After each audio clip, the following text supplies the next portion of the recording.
నమస్కారం. ఈ రోజు స్టూడియోలో మనతో పాటు ఉన్నారు ప్రముఖ జ్యోతిష మరియు న్యూమరాలజీ ఆధ్యాత్మికవేత్త సిస్లా జయశంకర్ గారు. సో గురువు గారితో మాట్లాడి మరిన్ని విశేషాలు తెలుసుకుందాం.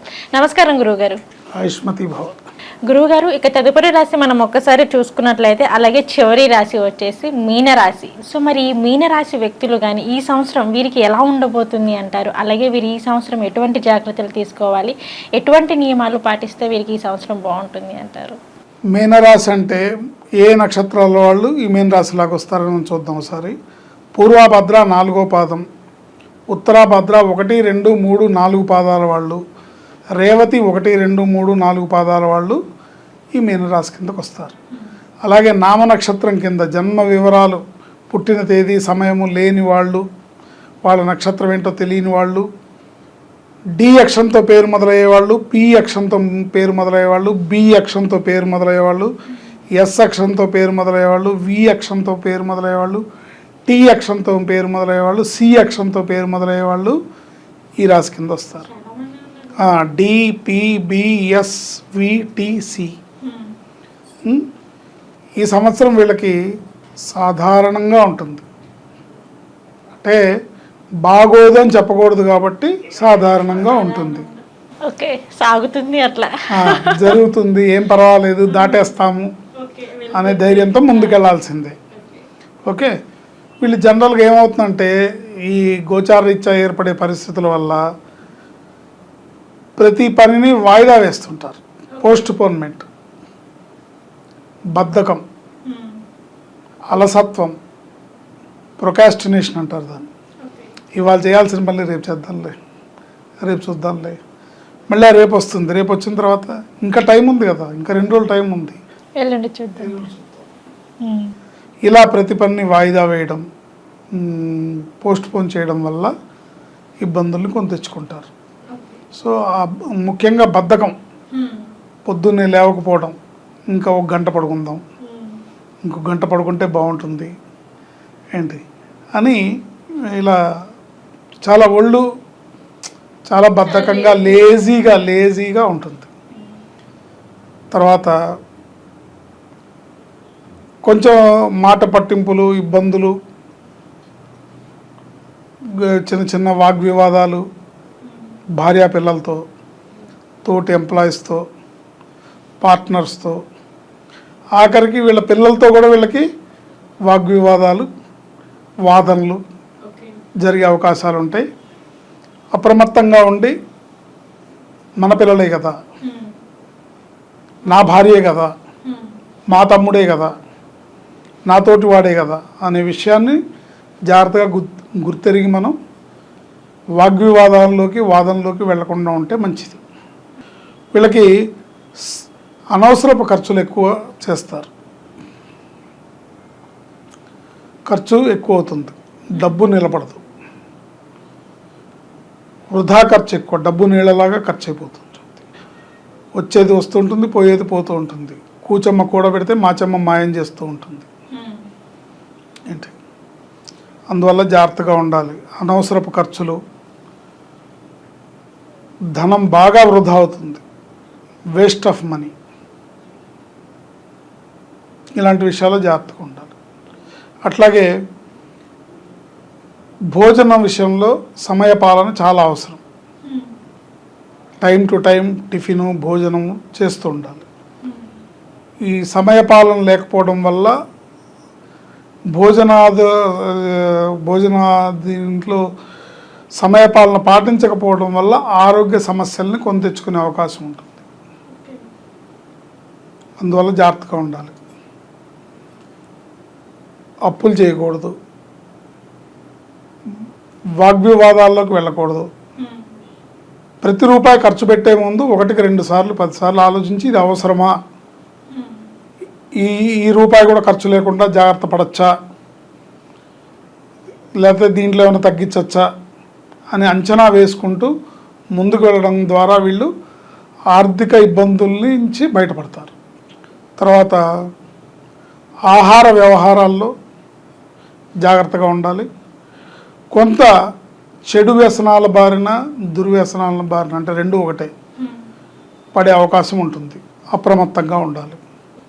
కరెక్ట్గా ఏదో గొడవ జరుగుతుంది, భార్యతో వాదన వస్తుంది, ఈలోపు ఎవరో ఫ్రెండ్ ఫోన్ చేస్తాడు, రారా సినిమాకి వెళ్దామనో, రారా పార్టీకి వెళ్దామనో, బయటికి వెళ్దామనో. సో అలా చెడిపోయే అవకాశం ఉంటుంది. ఇలాంటి వాటి విషయంలో చాలా జాగ్రత్తగా ఉండాలి. శని ఆదివారాలు నిష్టగా ఉండాలి. శని ఆదివారాలు సమయపాలన పాటిస్తూ సూర్యోదయానికి పూర్వమే నిద్ర లేవాలి. అంటే రోజూ లేవాలి, శని ఆదివారాలు ఖచ్చితంగా లేవాలి.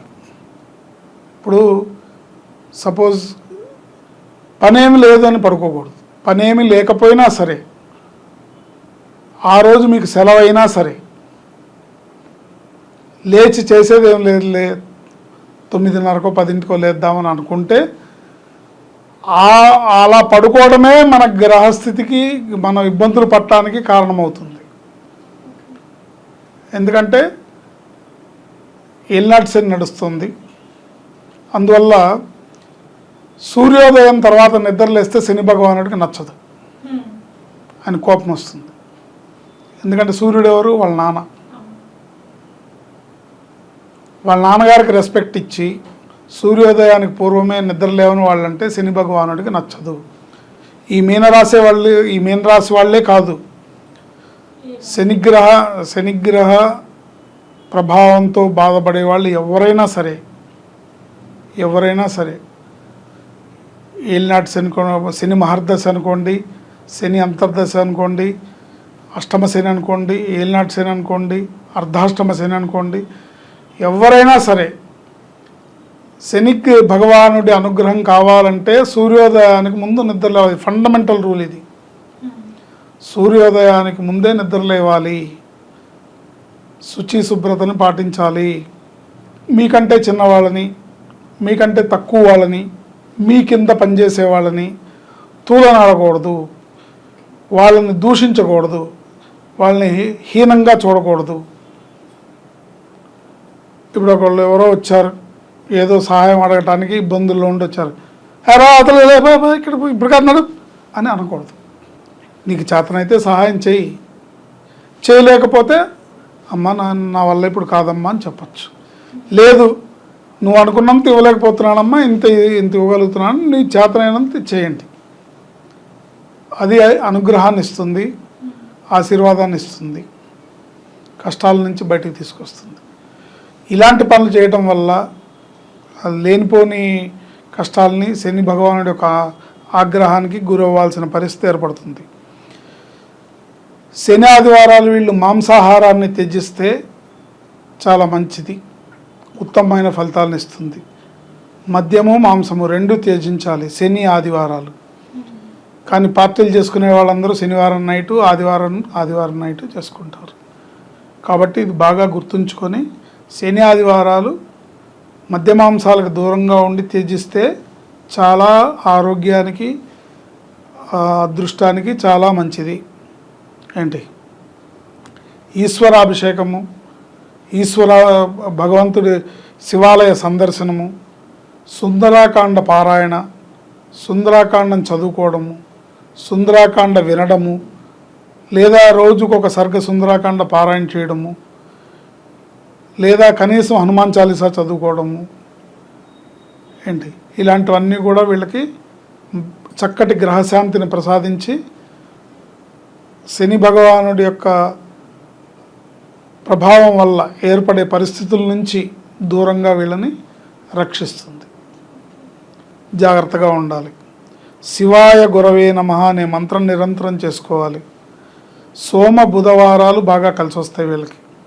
సోమవారము బుధవారము ముఖ్యమైన పనులు, చేయాల్సిన పనులు, ఇంపార్టెంట్గా ఖచ్చితంగా చేయాల్సిన పనులు ఆ రోజు పెట్టుకొని ఆ రోజు చేసుకుంటే మంచిది. ఆంజనేయ స్వామిని, శివాలయాన్ని తరచుగా దర్శిస్తూ ఉండడం, ఈశ్వరాభిషేకం, హనుమాన్ చాలీసా పారాయణ, సుందరకాండ పారాయణ, శివాయ గురవే నమః అనే మంత్రం, ఓం నమో భగవతే వాయునందనాయ అనే మంత్రం ఈ సంవత్సరం అంతా కూడా వీళ్ళకి చక్కటి ఫలితాలని, మెరుగైన అదృష్టాన్ని తెచ్చిపెడుతుందని చెప్పడంలో ఎటువంటి సందేహం లేదు. ఓకే గురువుగారు, మీనరాశి వారికి వచ్చేసి ఈ సంవత్సరం ఏ విధంగా ఉండబోతుంది, అలాగే ఈ సంవత్సరం వారు పాటించవలసిన నియమాలు ఏంటి అనే వాటి గురించి అయితే మాకు తెలియజేశారు. ధన్యవాదాలు గురువుగారు. ఆయుష్మతి భవ.